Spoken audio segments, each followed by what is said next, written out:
Hello, Newscast is coming to you from the Edinburgh Fringe, which means we've got a live audience of newscasters here. Hello!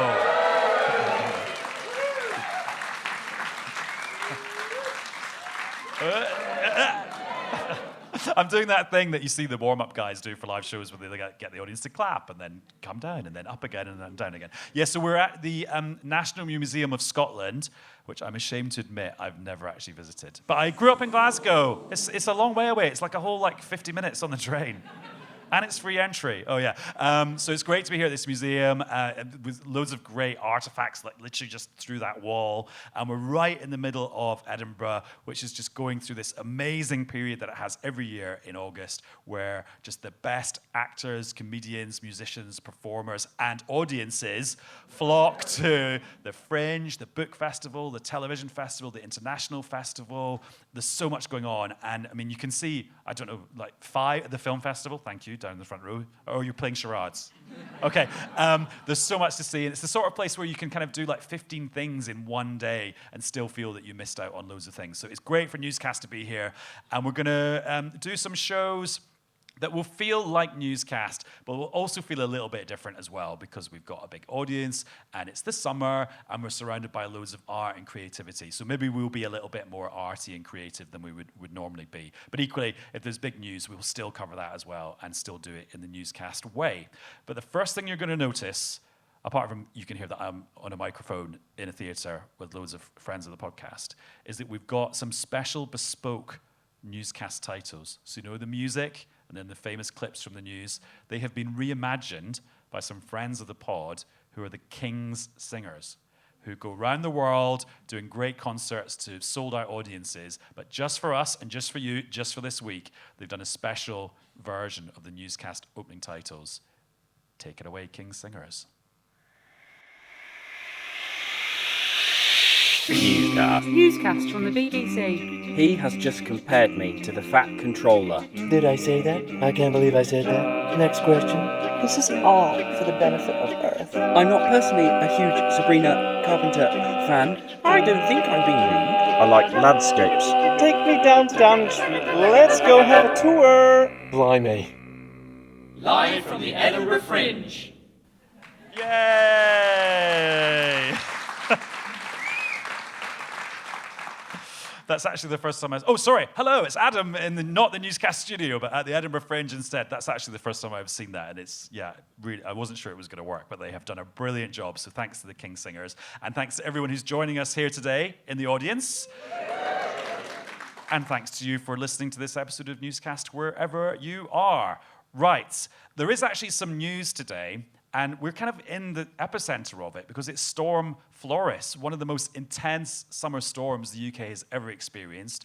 There's travel chaos all across Scotland and across the north of England. Trains, for example, from London north, loads of them got cancelled, loads of flights delayed. I had quite a bumpy landing when I landed this morning, so I've experienced it too. Has anyone in our audience here in Edinburgh been affected by Storm Floris today? And while people are putting their hands up and thinking about it, we know quite a few people here at the festival have been affected. Some of the venues have closed. The Edinburgh Military Tattoo has been cancelled for the first time ever in its history. The zoo is closed. Yeah, I know. Right, has anyone here been affected by Storm Floris today? Oh, well, that's gone well, hasn't it? Got some real news hounds in the audience. Right, I'm actually just looking up at my colleagues who are making this program. What do I grab another microphone from here? This is to show it's recorded live. Yeah, I'll grab this microphone. I'm moving on to the yellow microphone. Right, I'm going to go up the stairs. Where were you? Oh, there you are. Right. I'm going to have to lean across these people as well. Sorry. Nice to get to know you. Hello, what's your name? Lindsay. Tell us your Storm Floris story. Well, we had a very traumatic experience earlier today where our food and drink, which is always excellent at the Edinburgh Festival, was cruelly picked up by the wind and scattered all over ourselves and the bench. We did, however, chase all the rubbish and make sure it made it into a bin. Aww. What would you have been eating? What was on the menu? I mean, it was quite early in the day, so it was coffee and donuts. It was the cinnamon sugar everywhere. Should we do like a charity telethon to buy you some new donuts? Oh, I see. Oh, they've just upgraded the menu significantly. Right. Well, Lindsay, I hope you get some dinner because you must be starving now. Okay, that was sort of at the less dramatic end of what I was expecting.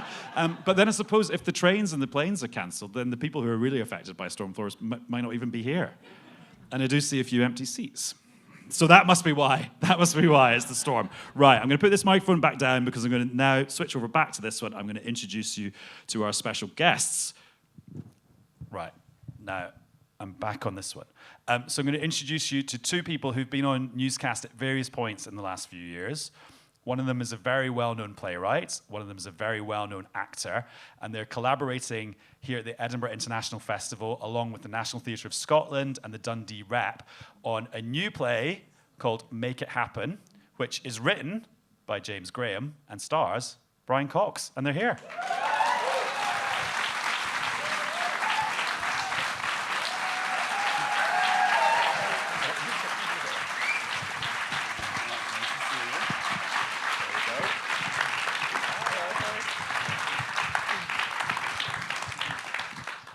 Right, I'm afraid we're not very showbiz, so you have to hold the microphone. You have to hold your own microphone. I know.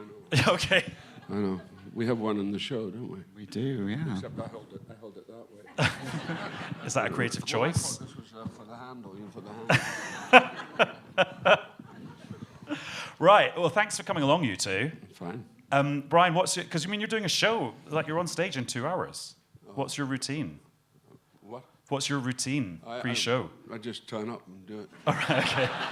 Just say the lines and Say the find lines. your light. Don't bump into any of the set.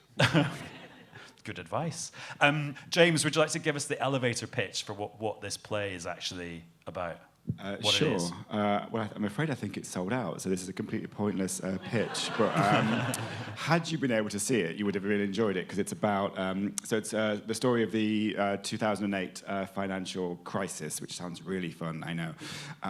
But it's about the fall of RBS, the biggest bank in the world at the time, and a certain Fred Goodwin, Fred the Shred, if you remember him. He might be somewhere around here. Just keep me around. Raise your hand if you're here, Fred.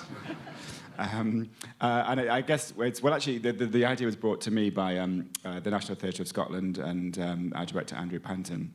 And what really delighted me and excited me was this idea that I think most of the artistic responses to the crash have generally been through the lens of America. I know that was the epicenter of it in terms of subprime and everything, but you think of Wall Street and you think of Lehman Brothers, but actually, sorry Edinburgh, I think the financial crisis has a Scottish accent. This is the birth. You know, we had the biggest bank in the world was Scottish.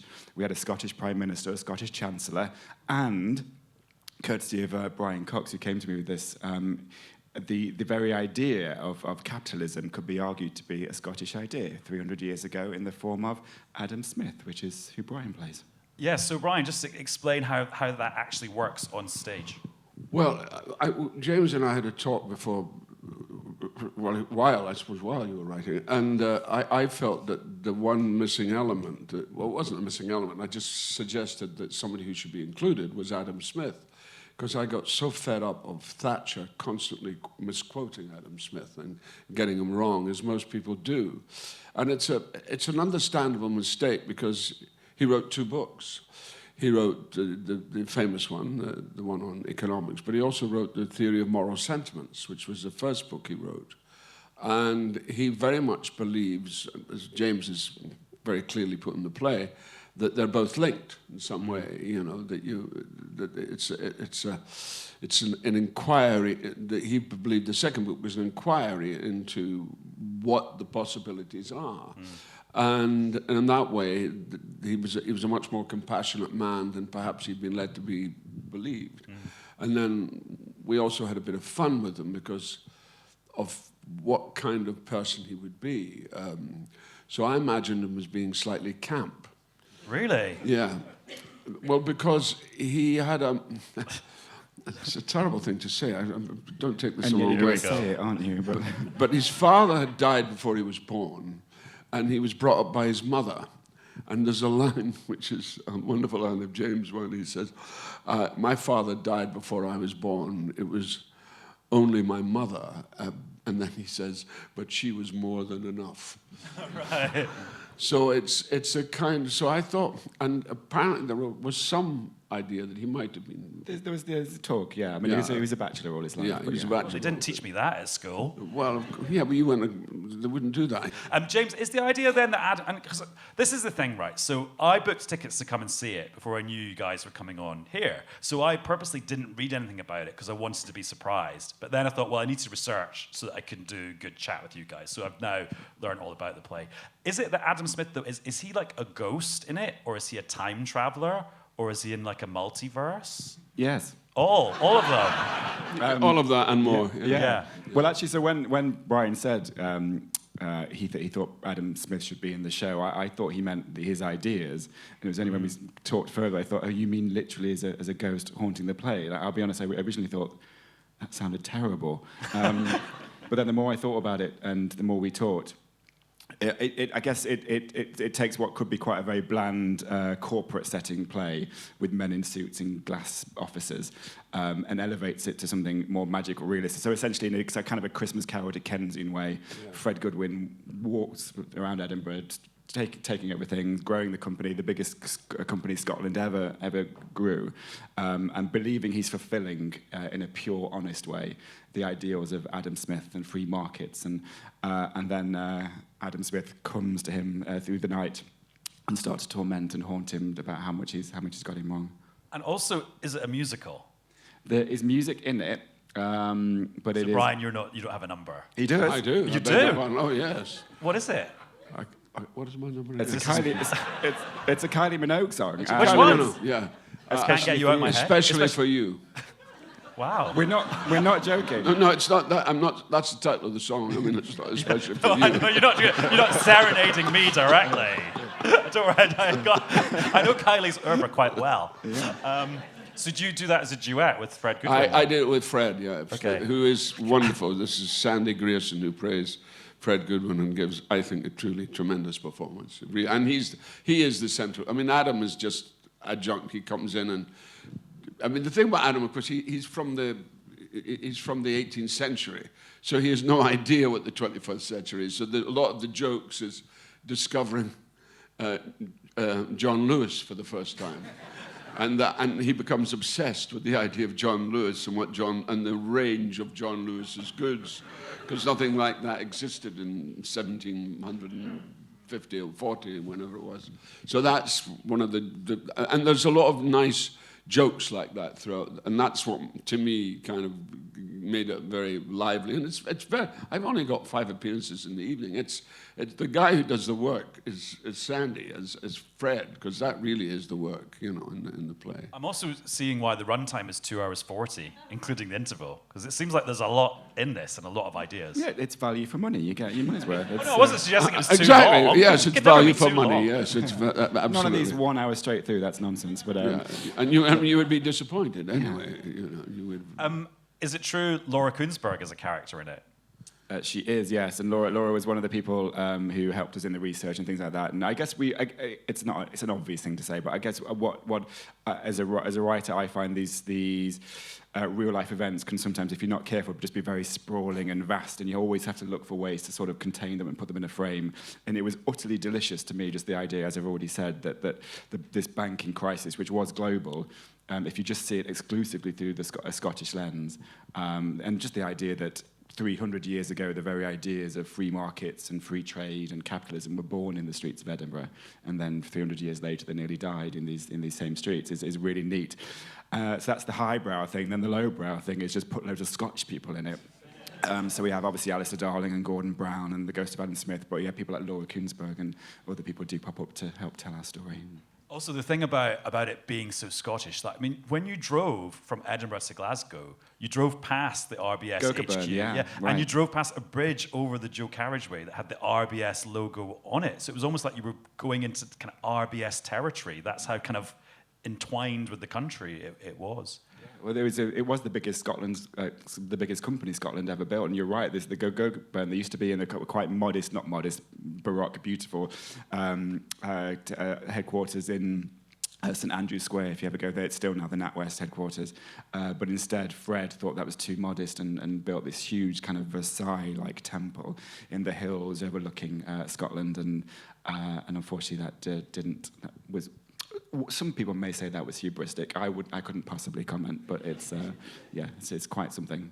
And Brian, this is a really philosophical, political question, but I think you like them, which is that, okay, Scotland is like the birthplace of capitalism. Scotland became the home to like this huge bank that nearly brought down the world economy, but yet Scotland seems like quite a left-wing place politically. How do all those things kind of coexist? Well, you have to realize it was also at the time of Thatcher. So that had some effect, I think, on kind of what she called neoliberalism. And I think Fred bought into that considerably. And also because of the whole financial thing, you know, the Scottish banks have been renowned for many, many years. And I think that it was this great institution that had been already existed for 300 years, and he had brought completely into ill repute, you know. And I mean, it's a very Scottish disease that we have of not just shooting ourselves in the foot, but holding up the foot and shooting each toe individually. Give me examples of when that's happened. I haven't got enough time. You're on at 7:30. You know, and I haven't got enough time. No, I mean it's a hard thing to talk about actually, because coming back here, I've become, you know, because I don't live here anymore. Well, I do spend a lot of time here, but I don't live as such. But it's very interesting when you come back to Scotland, because you're naturally proud, but you also see the problems. You know, and especially the problems in relationship to the so-called United Kingdom. And now the bid for Scottish independence, which I never was for, because the Scottish National Party, when I was a kid, it was a bunch of guys in kilts with ski and do's in their socks. You know, that was what it was about. Explain to our English listeners. Oh, what sorry. a ski and do is. Well, it was just very, very, you know, Scottish.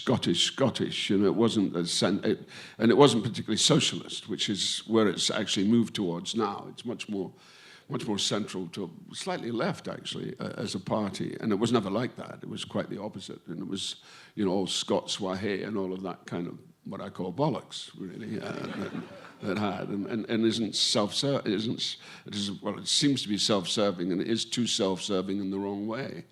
And I do think that we've suffered greatly from being, I don't know if we've done it ourselves, but because of, we are treated very much as, oh God, I hate to say this, slightly... Your language isn't going to get worse, is it? No, it's not going to get worse, I promise.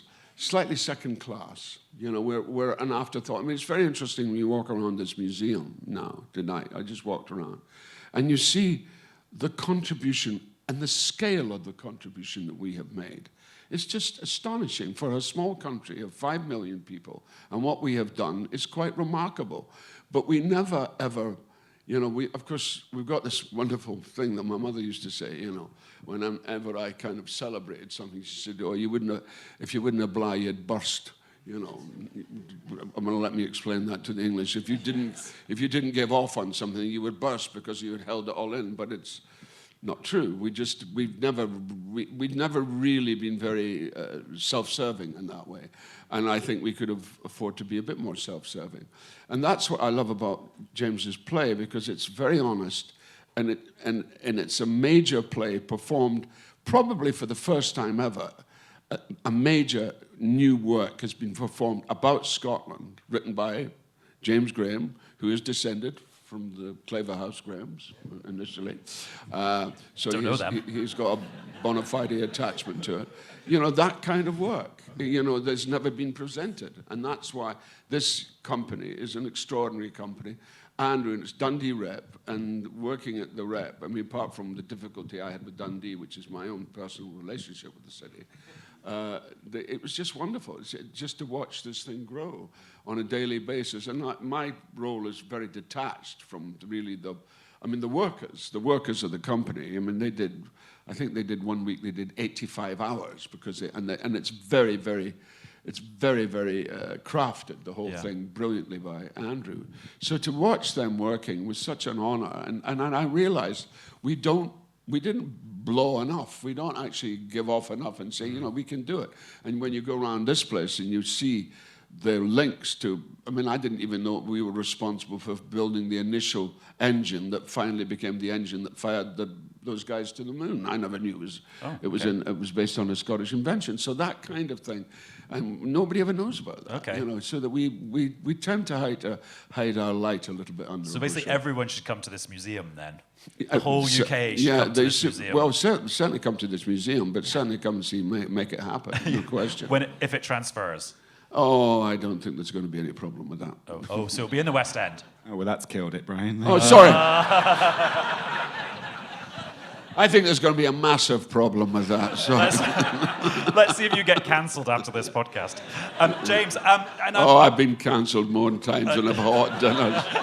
I hate being cancelled. No, I hate this whole cancel culture. I think also being don't get me started on cancel culture. I think, don't you think we keep being told that cancel culture's over now? That it's just a fate? No, it's never over because human beings are so mean. Okay. They are mean and they love it. They love to hate. Okay. And it's a bad disease, but what can you do? We're only at a very poor state in our evolution. Okay. Lots to discuss there. But James, just to go back to writing the play, I mean, have you gone into lots of kind of like the deep financial concepts?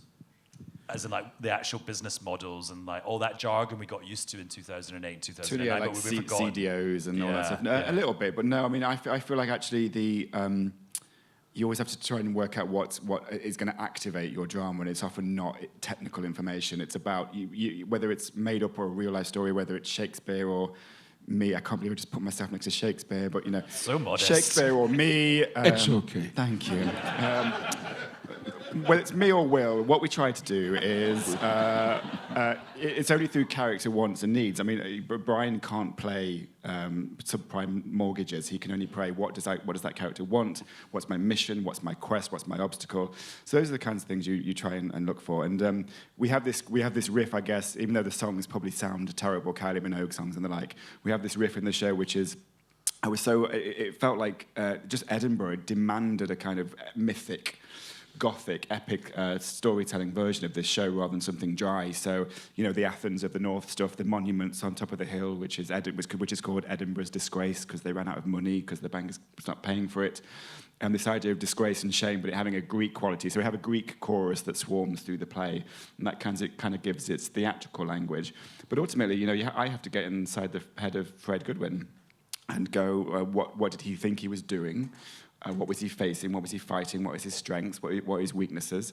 I tried to put some pretty complicated characters on stage and screen in my writing life. I did a film about Dominic Cummings, played by Benedict Cumberbatch, and I did a play about Rupert Murdoch, and you always, no matter what your own politics or feelings, you just have to go. I try to go, what is the most generous version of this character I can think of? Well, yeah, because I was going to say, it doesn't sound like you've made Fred the Shred, as he was nicknamed, like a kind of pantomime villain.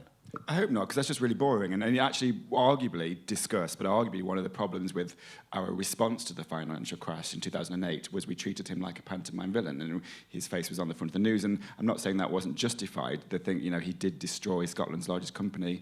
There was a real human cost to that: people's savings, their pensions, businesses who lost their commercial loans. But I just don't think that's particularly interesting. And in all the, I'm going to get really pretentious now, but in all the You are the heir to Shakespeare, so it's fine. I did. There's no way back from that. So I think in most of our modern public squares now, whether it's social media or comment threads under newspaper articles, I don't think they're particularly nuanced places full of grey areas and complexities and paradoxes. I think theatre, the stage, is one of the few places we have left which demands a kind of empathy. When you're together in proximity in a space over 2 hours, some of the bad part of your brain that responds aggressively on social media turns off, and the kind, compassionate part opens up. So you demand in your characters, even difficult characters like Fred Goodwin, you demand something that is just a bit more interesting. Can't wait to find out if Laura gets a musical number. If she did, it would be really cheesy. Sure. Her music taste. So we've got a few questions from the audience. This one's anonymous, and it's for you, James, about research. Is this true? There was a hairdresser's at the RBS headquarters that had a reputation of giving everyone the same haircut. Oh, I didn't know that second bit. That's brilliant. That's amazing. Oh, God, we should put that in the play this week. know. Yeah, just workshop it right here. Yeah. Maybe you can suggest it to me at one point. A French suggestion. Yeah. So Guggenheim had all, they had, gosh, it was like, they had like a gallery of art, and they had wine, and they had this whole village that they built to almost try and keep everybody in the same place at the same time, which I actually think is one of the problems, the cultural problems that embedded itself in the organisation. Very group-thinky. But normally, previously they were in town. They would have to leave, go to normal shops, and they were just up there in the hills, never leaving. Another question from Anonymous. There's a lot of people called Anonymous in this audience. This is actually about the Fringe, the festival that we're speaking at now, and I know you're part of it, of the International Festival. But this person says, I've noticed a huge jump in the ticket prices for the Fringe, as have others, some going up considerably. I think there should be a price cap on tickets to make it more accessible. What are your thoughts about ticket prices on the Fringe? Well, it's very simple, because when you come here, you've got to live in Edinburgh. And ticket prices really only match what you pay in terms of rent. You know, it's very expensive because the rents go through the roof, and therefore the ticket prices have to match it. If the rents didn't go through the roof, then we could maybe have cheaper seats. I mean, that's not the only reason. There are other reasons as well, but that is one of the contributing reasons. And I think that's, I mean, I think the festival needs to redefine itself, and I know that Nicola believes in that, and certainly my friend Bill Bird at Coots, who runs a couple of the festival fringes, he believes in it, that the festival really has to redefine itself. And it perhaps should just be the Edinburgh Festival, as opposed to a series of festivals. Because one of the things, if you've got different places to go and book for fringe events, for the main events, for any other kind of exhibitions that are going on, you have to go to various different places. Where if you had one booking situation where you could go to that one place and book for every event, but alas, no. And of course that costs money. Because it costs money because you've got to have that, you've got to support that one, you've got to support that one, what if you had a central thing, which, and it's a no-brainer to me. I think it's absolutely logical that we should really do that. We should redefine the festival and make it the Edinburgh Festival, so that it all comes under that one banner, rather than it's a fringe festival, it's a comedy festival, it's a book festival. And therefore we would simplify a lot of the economics as well. But isn't the problem that actually too many people want to come to it, so that will always mean that there's a demand that drives up the price of tickets? It's almost like it's too popular is part of the problem.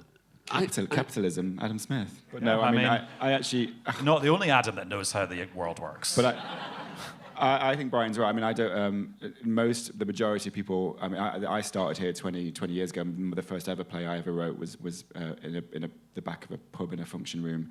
And, like, nobody makes money. People aren't charging these tickets. It's barely to cover their costs. I believe that theatre is not relevant and certainly not political if only a fraction of society can ever see it. And I think there has to always be some kind of intervention from government, from whoever, to try to artificially lower the prices. But I don't think the burden of those prices lowering can be taken by the production companies, because you basically come here and everybody loses money. What was your first play here? It wasn't very good, but it was fine. It was called Coal Not Dole. I come from a mining village in Nottingham, and it was like a comedy romp about the strike. I write a TV series on the BBC called Sherwood, which is available on iPlayer. No, that is you being very modest, because actually that's a huge hit, and everyone knows about Sherwood. But that was the kernel for that, actually, sort of 20 years on. But yeah, it was.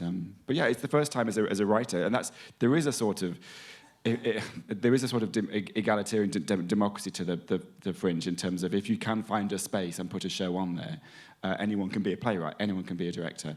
And I came up here with no confidence and no money, coming from a mining village, but we put on a play, and it was the first time I got reviewed. It was the first time it wasn't just my mum watching my play, and from there I gained confidence to take it into a career. And Brian, what's it like being back on stage in Scotland? Because it's been a while, hasn't it?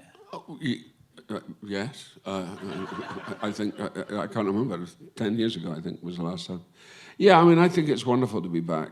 I'm just, James apart, and he is an honorary Scot.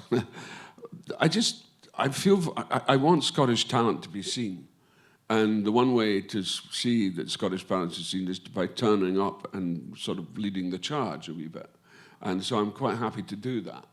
And I felt at my age now, because I'm not as young as I used to be, sadly, I feel I should do that. I should come back. And this, to me, was the perfect vehicle to come back for, because of the genius of the writing, apart from anything else, and also the fact that it was being, A, created in my hometown, to start with, in Dundee, and B, it's an extraordinary group of actors. The company is just dazzling. Their sense of commitment, their sense of cohesion, their sense of community is just extraordinary. And I stand on stage because Adam is relatively separate from all that, and just I'm so impressed by the commitment of these, men and women, what they're doing, and I just feel that is something one has to be proud of and provide a kind of, an acknowledgement of.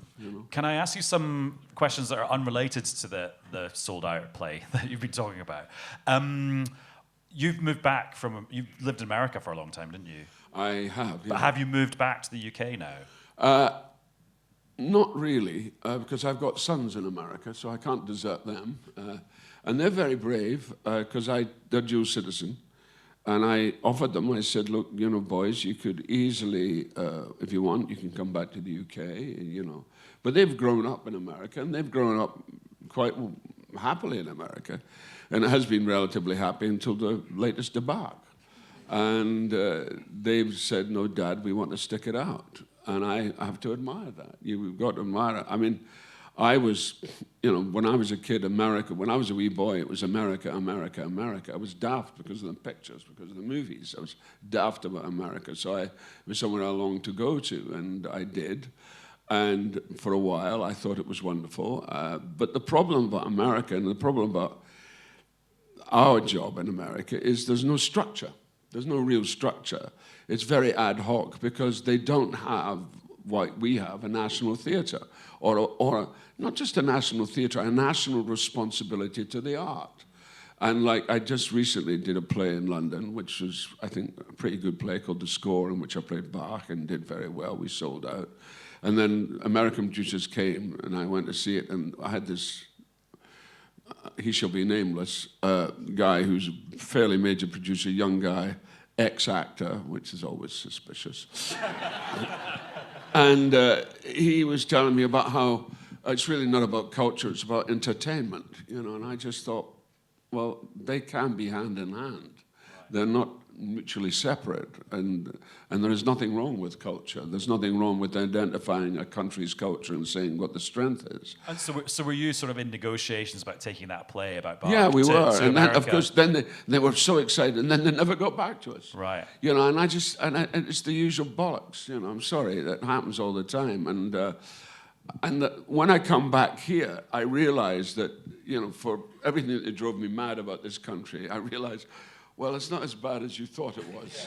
It really But it's is interesting. a I lot. mean, you've won Golden Globes and been nominated for Emmys and things, and everyone quotes Succession at you when they bump into you in the street. Even that's not enough to keep the pipeline of stuff going. Well, that you want to do. I'm not complaining. No, Dora, I'm putting that complaint in your mouth. No, I'm not. I mean, I've been very lucky, and it's been great. The work I've been working with great people like Jesse Armstrong. I mean, you can't, with James and Jesse Armstrong, you're working with really considerable individuals, and that's what we create. America. They've had the opportunity, but they don't follow through on their young playwrights. They don't follow through. They don't make sure, because there's no structure. There's no, and then you get this clown taking over the Kennedy Center, and he's just making a farce. Donald Trump. No names. No, not even mentioning his name gives him too much credit. Okay. In my business, we can't really take that creative decision. Well, I am. News I'll reporting. take it on your behalf. Okay, thank you. I mean, And also, James, people complain about West End ticket prices, not to make it all about London. well, the West End ticket prices are not half bad. Well, compared to Broadway, where it's Broadway is ridiculous. You have to sell your children to go to the theatre in Broadway. You know? No, it's wild. It's $900 to see a show. So for a family of 4 are going, it's I don't know who those people are that are going, and it just renders, as Brian said, it renders the culture irrelevant unless it's a mass appeal. There's an example, for instance, which I find extraordinary. There's Denzel Washington, you know, who's playing Othello with Jake Gyllenhaal, and they're doing it, and they're charging $1,000 a ticket to go and see it. Oh yeah, $1,000 a ticket. And I say, so Denzel, how do you cater to your African-American community? Did you have that conversation with them? No, but this is an imaginary. I This is like you being Adam Smith I had it again. in my brain. I said, how do you... and he's got no response to that. Because you actually said it to him, to be fair. No, because he's not actually doing that. Yeah, true. Okay. You know, and that's not what he's doing. He's just going for the $1,000 a ticket, and you're just saying, well, perhaps a lot of your fellows would like to see you play Othello and how important that would be for them, you know. So I find the kind of, and Clooney's the same, you know, making a fortune. You know, except, in fairness to George, he's started a new thing now where he's doing this. He's doing it with Sonia Friedman. He's doing cheap theatre, which is good. He's moved in that direction. But I find that, you know, to allow that to happen, it's just ridiculous. There's no need to pay $1,000 a ticket for something. I love that you refer to all these people by their first names. George, Well, Denzel. I don't know the man, but that's what it's called. No, yeah, that is his name. That is his name. I mean, he's called George Clooney. I mean, what am I going to... Mr. Clooney.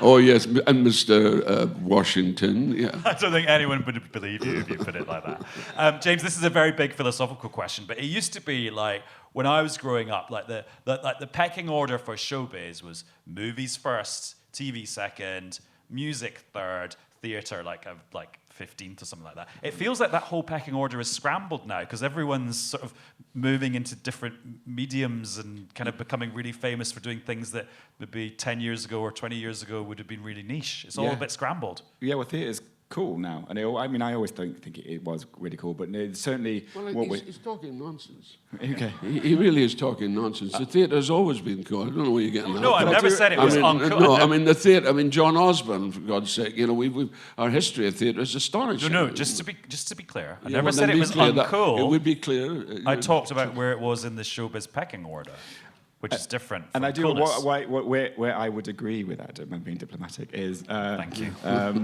He's great, isn't he? I actually, in We're terms of, Scots. We didn't. We're built to argue. I think, well, what amazes me about the culture that you're describing is that when I was growing up, the thing I thought was always going to be safe, if nothing else, was cinema. I was really worried about television dramas. I just thought that people would stop watching them at home. And obviously, I'm always worried about theatre when you can watch a movie on your phone now, or if you look at YouTube, TikTok, anything else where you can get content. And for some reason, it is independent cinema. It's British cinema that I think we're going to be the first thing that we're going to lose. There'll always be elements of it happening, but those middle ground films, you get your festival films that cost $3 million, and then you get your comic book movies that cost $100 million. But it's that middle ground stuff that the Brits in particular used to do so well and made so many careers, that there's just not an ecosystem that's going to support them anymore. So cinema's going to drop way down your list, and I agree that the prestige of television drama, like Succession, and the prestige of theatre, that seemingly every now Hollywood actor wants to come to London and do mainly reinvented classics. I would like to see them, like Brian is doing, do more new plays. I think it's really important to get younger crowds in to see new stories. Theatre can't just be a museum that dusts off these old artifacts. It's an urgent, vital place to tell new stories. But I think you're right.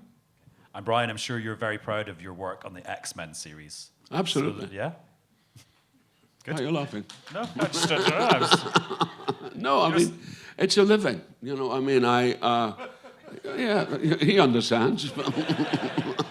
You know, I mean, no, I mean, I've been very lucky, and doing stuff like that is what I love about I love the variety, you know, and then I love to touch base with stuff that I feel about, and it's usually the theatre.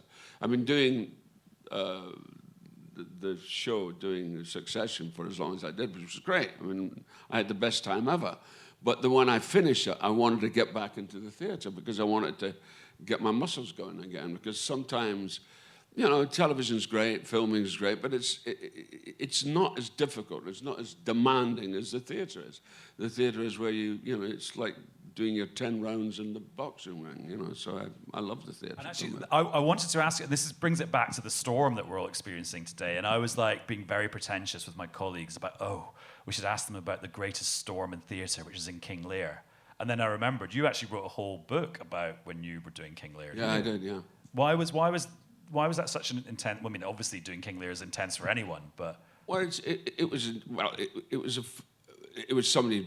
Somebody said, "Would you do a diary on Lear?" And I did it, and I realized it was, you know, when you write it, what you're going through on a daily basis for playing Lear, and then playing it in different countries and meeting different. You know, like I remember playing in Bucharest, in Bulgaria, not Bulgaria, in Romania, and the kind of how important that was to them. You know, because they'd just come under this, you know, they've just finished with the Ceausescu family and all of that, and they were coming into a new being, and the theatre meant that much to them, you know, and you realise that the theatre, the live theatre, reverberates much more than the cinema, much more than television. It does, because it goes across boundaries. I don't know why, but it just does, and I think it's to do with the live performance of seeing somebody depict and play that role on stage, and it doesn't leave you, you know, in a way. And we've had a question about the business that you're both in. For Brian and James, there are lots of young actors and creatives at the Fringe. Do you have any advice for those still working out how to navigate that career? Well, big question. No, it's persistence. You have to persist. Because it's not easy, you know. I mean, because you're facing rejection and the possibility of more rejection, and you just have to get over that, and you have to get on with it. It's like when James did his first play, what went through his head when that first play was produced at the Edinburgh Festival. There was both an excitement, but there was also a natural worry of it. And I think you have to get over that and persist, and that's also how your talent develops. Your talent develops through persistence, through challenging yourself and saying, I have to deal with this hurdle and I have to get over it. And it's like a form of physical training. Well, and so okay, the rejection is about kind of the business of acting, but does the rejection help with the acting bit of acting? Oh yeah, especially if the director rejects what you're doing. You know, if he says, that's shite what you're doing, can you do something else? You know, I mean, then you go, and then sometimes, of course, the director is shite, and that happens too. I mean, that's one of the... Let's not name them, please. No, I'm not gonna. I wouldn't dream of naming names in that way. No, but I mean, you're dealing. I mean, I love working with young, unknown talents because there's something kind of, in the best sense, virginal about them. But there's also something about them that is delicate in the sense that they're trying to leap over something. They're trying to make an effect in a way, and they don't have any backup on it because they've got no experience. But they just do their work, you know, and they hone it down. And I've had a very exciting time with good young directors, good first-time directors who've gone on to other stuff, you know. And that's, to me, is very exciting, to be in a position that I can feel that trust and feel that they trust me and I trust them. And we know it's going to be a bit of a bumpy ride, but let's just do it and see what happens. James, some career advice? I think that's all really true. I mean, I still find it incredibly vulnerable to share stuff. It never gets easier. I was as nervous on our opening night a few nights ago, sharing it with thousands of people and the press and media and everything else. All that imposter syndrome kicks in immediately. You think, how did I blag my way into this position? And you always think you're about to be found out as being a fraud. But I think you can only really it's an obvious pat thing to say, but you have to really stay true to yourself and your passions. I remember when I started writing, I briefly thought about following all the trends of the time and what the trendy young plays were, and everyone was writing edgy relationship dramas set in flats. And when I was 22, I wrote a play about Anthony Eden and the Suez Canal crisis, because that just really excited me. And thankfully, eventually, writing nerdy, geeky political plays came into slight vogue, and I was just in the right place at the right time. But I think you have to not try to chase a trend. And then also I think psychologically it's really important to not I worry about saying this because I don't want to romanticize the struggle, and the struggle is real. It can be really hard, really painful, really difficult. But you don't ever want to wish away your younger years, and I found myself doing that a lot. I just every new step I took, I was like still looking for the next thing, and suddenly you're 10, 15 years down the line, and you're settled, but it's gone so quickly, and you've not tried to enjoy the beat-by-beat learning progress. So don't be at the Edinburgh Festival now going, I wish I was in a Broadway theatre, because you may be in 15 years' time, but don't wish away this bit. And those are very good kind of philosophical insights into the business and preparing yourself and like growing in it. But just what are some practical things about if you want to write a play and put it on, like what should someone do? Come to the Edinburgh Festival is a really good start, but I mean, write plays. Like most people don't write plays. Like it's a very odd thing to do, and most people don't do it. So if you can, when I left my studies and started doing it, I panicked too much, and I thought I've got to get plays out there. And I wrote loads of really short, quick plays, too fast. Sent them off to theatres, always got rejected. The first time I got a play accepted in a tiny 50-seat pub theatre in London was a passion project. I took my time over. It took me about 18 months. And I was really focused on it. So to focus on your big passionate play. Don't just keep whacking out 10-minute shorts and things. A big play. I just always remember writing plays as a kid, and they'd be suspiciously similar to what had ever been on BBC One the night before. So if I was doing it now, I'd be like, it's called Shorewood. It's set near Nottinghamshire, but not in Nottinghamshire. Brian, can I ask you a political question? Are you an SNP supporter, or what's your official kind of political designation? Well, I am a supporter of independence, certainly, but I don't believe that we should just be independent. I think we should be counter-dependent at the same time. I do believe, I've really come round to the idea of a federal society, that we should be part of, that Wales, Northern Ireland, England and Scotland should have their own, certainly their own unit, certainly their own independence, but also responsible for, because you look, I mean, and it came to me by looking at a map of the world and looking at where the British Isles were. And when you physically look at the British Isles, and there's this small cluster of islands, you know, in the Atlantic, cut off from everywhere else, and you realize, well, we can't be totally ignore one another. And that happens. I think we have a lot of problems with the South in the way we've been treated, in the way Scotland's been treated. And I think by being independent, we stand in our own right, but also we should be responsible for the notion of what a united kingdom is, you know, because it is more viable that way. And therefore, I think a federal society where we all come together on the same table and we discuss what we need to discuss for the sake of the United Kingdom, but at the same time maintain, because we can't, without independence, we're always going to be the second-hand citizen. You know, I was dead against it when I was young, because as I said, it was just the skiing doing the sock, and that was what it was about. And that's the dagger, by the way, which we didn't properly explain. Yeah, sorry, the dagger, I beg your pardon. And that's where I feel, you know, that we've moved away from, and certainly the SNP under Salmon. I mean, I think Salmon was Alec, who I got to know, and I remember I used to laugh in the 90s. I would laugh at Alec Salmon and Sean Connery, and so, you know, I would say, oh, Sean, you cannot be Sir. You cannot be President Sir Sean Connery. It doesn't make sense. Is that what he was planning? Pardon? Was that what he was planning? No, it wasn't. It was what people were planning for him, you know. And I just thought, you know, that's not going to work.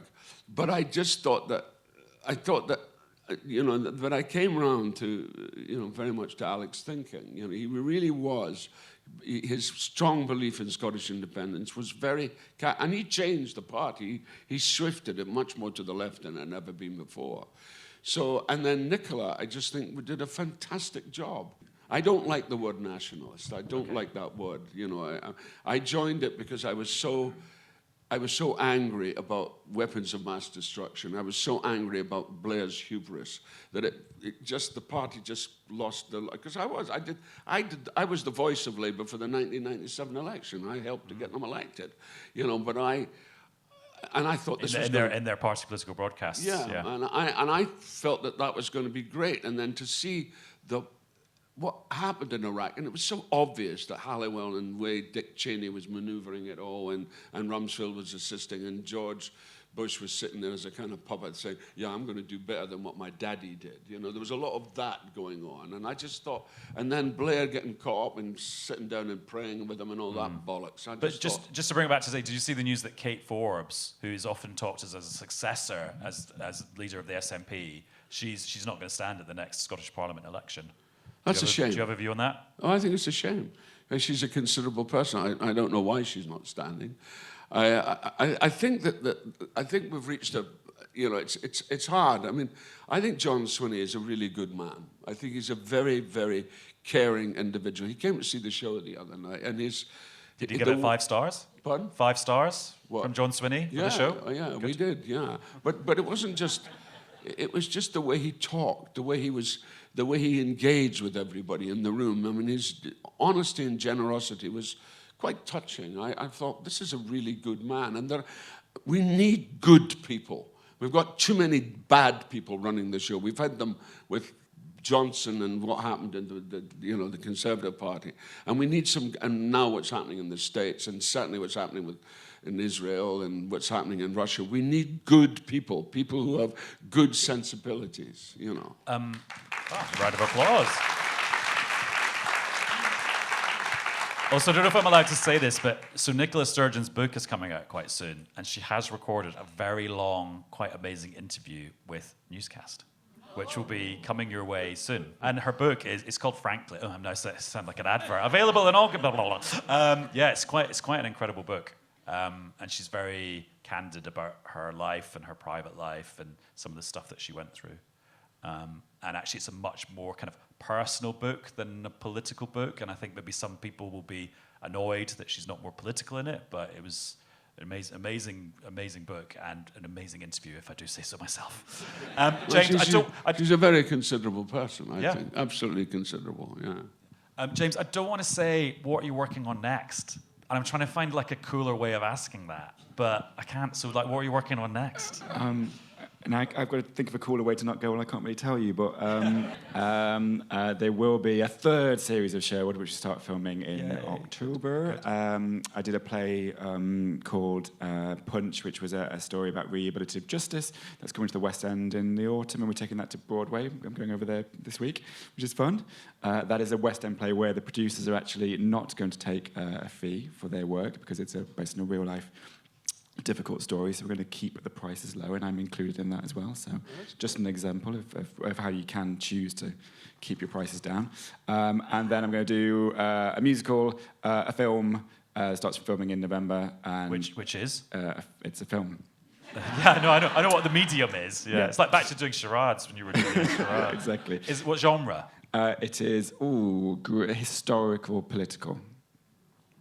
Interesting. That narrows it down to several hundred years. Are any of the people that Brian named in this talk in the film? No, no, not so at all. So it's not Denzel Washington or George Clooney? Not yet. I mean, if they want to get in touch, but... Interesting. And obviously I need to get Adam Fleming into a stage play. Well, now that Laura's been on... So... Actually, is there any audience participation in Make It Happen? God, no. I'm available on Wednesday. And Brian, you're going to embark on a sort of like something a bit like this, aren't you? I've cancelled it. A tour about yourself. What? No, I've cancelled it. Why? I'm tired. Oh, okay. But just today. It's all right. No, I just thought, I just thought, I looked at it and because it was October and I've got this film, my first film I've directed is going to the Toronto Film Festival. Oh, tell us about that. Well, it's a film it's a very modest film, it's a very gentle film. It's about brotherly love, and it's called Glenrothen. It's a story of a family distillery and 2 brothers who are now much older and who haven't seen each other for 40 years. I play the eldest brother, Sandy, and Alan Cumming plays Donald, the younger brother. Okay. And he left the family. He was the real skill. He was the guy that was introducing blended whiskey into the family. And the father sort of was always angry with him for trying to do blended whiskey. So they had a row and got very bloody, and he storms off and went to America and he ran a blues bar. And the business has been very successful. I've run it because I have no skill. I'm just a manager, but I'm now ill, so I've called him back and I said, "Look, can you come back?" And that's what the story is. Okay, I'm so coming back to Scotland. So you're not doing a tour where you sit on a comfy armchair and answer questions No, about your life. This is the last chance. No. It's more than that. It's more than sitting on it. I mean, there would be clips and talking about stuff. So I just thought I'll do it sometime, but I just thought it's too soon after.